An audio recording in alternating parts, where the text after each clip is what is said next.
I always loved exploring hidden beaches, and the Forgotten Cove was a treasure I had only recently discovered.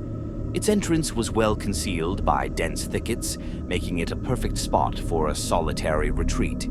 The first few times I went there, it was everything I could ask for.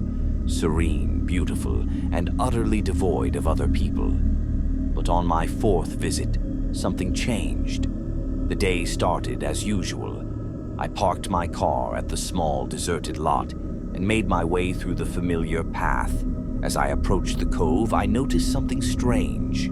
The air felt heavier, and an eerie silence had settled, punctuated only by the distant crashing of waves. Shrugging it off as my imagination, I continued to my usual spot near the rocks. It wasn't long before I noticed the first sign. A half-buried, weather-worn signpost jutted out from the sand near the entrance to a small cave. It read, "Keep out." I had never seen this sign before, despite visiting this spot several times. Curiosity got the better of me, and I decided to explore the cave.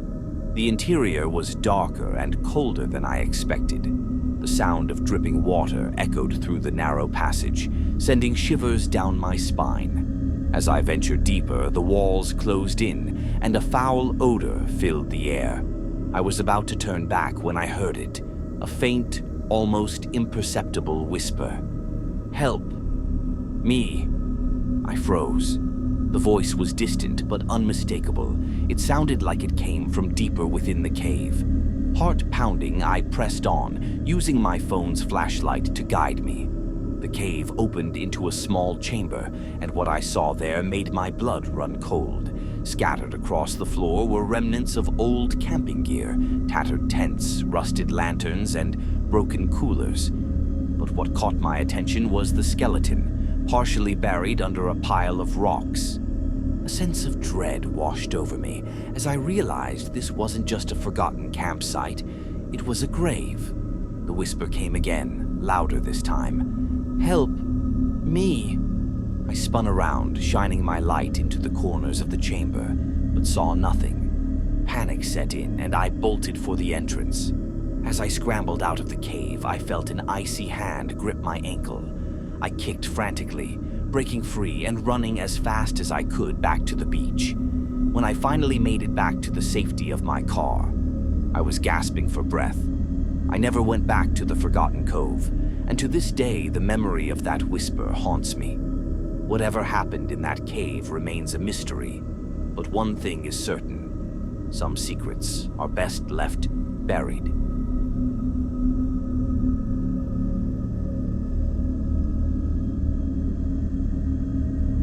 The beach was unusually crowded that summer, with families and tourists flocking to the shoreline to escape the sweltering heat.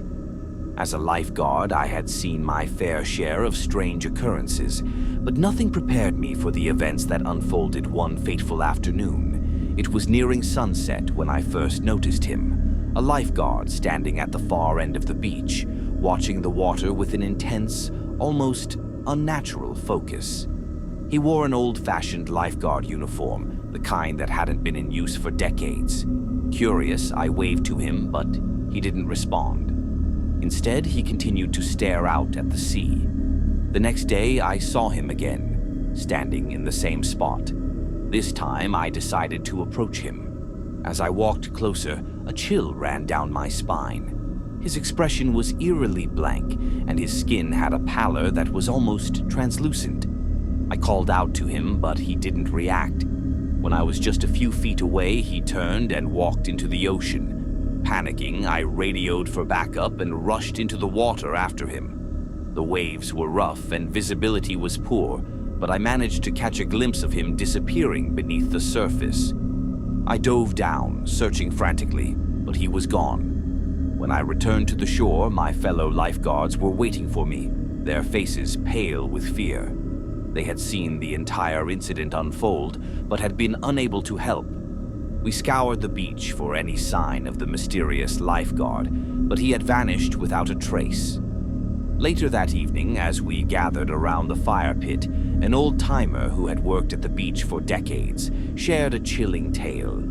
He spoke of a lifeguard named Jack who had drowned while saving a child many years ago. According to the legend, Jack's spirit still haunted the beach, watching over swimmers and ensuring their safety. Skeptical but unnerved, I decided to investigate further. I searched through old records and newspaper clippings, and sure enough, I found an article about Jack's heroic sacrifice. The photograph accompanying the article sent shivers down my spine. It was the same lifeguard I had seen. Since that day, I've continued to work at the beach, always keeping a watchful eye on the water. Occasionally, I still catch glimpses of Jack, standing at the edge of the shore, ever vigilant. His presence is both a comfort and a reminder of the mysteries that lie beneath the waves.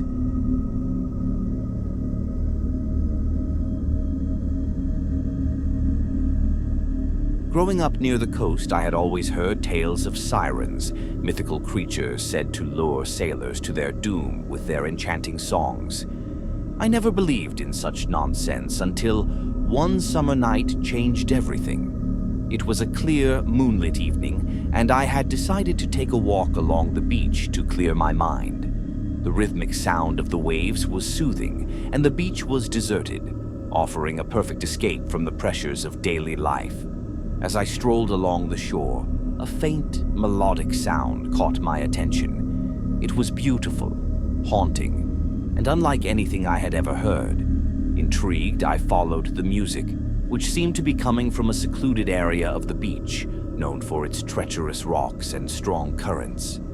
Despite knowing the dangers, I was drawn to the song like a moth to a flame. As I approached the rocks, the music grew louder, more intoxicating. I climbed over the jagged stones, my heart racing with anticipation. There, perched on a large rock, was a woman unlike any I had ever seen. Her hair shimmered in the moonlight, cascading down her back like a waterfall of silver. Her eyes were deep and mesmerizing, and her voice, her voice, was the source of the enchanting melody. She smiled at me, and I felt a strange, overwhelming desire to be closer to her. She beckoned, and I moved forward, heedless of the sharp rocks cutting into my feet.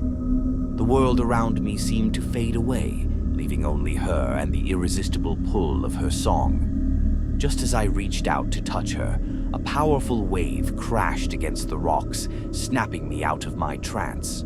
The woman's expression changed, her enchanting smile transforming into a look of malevolent fury.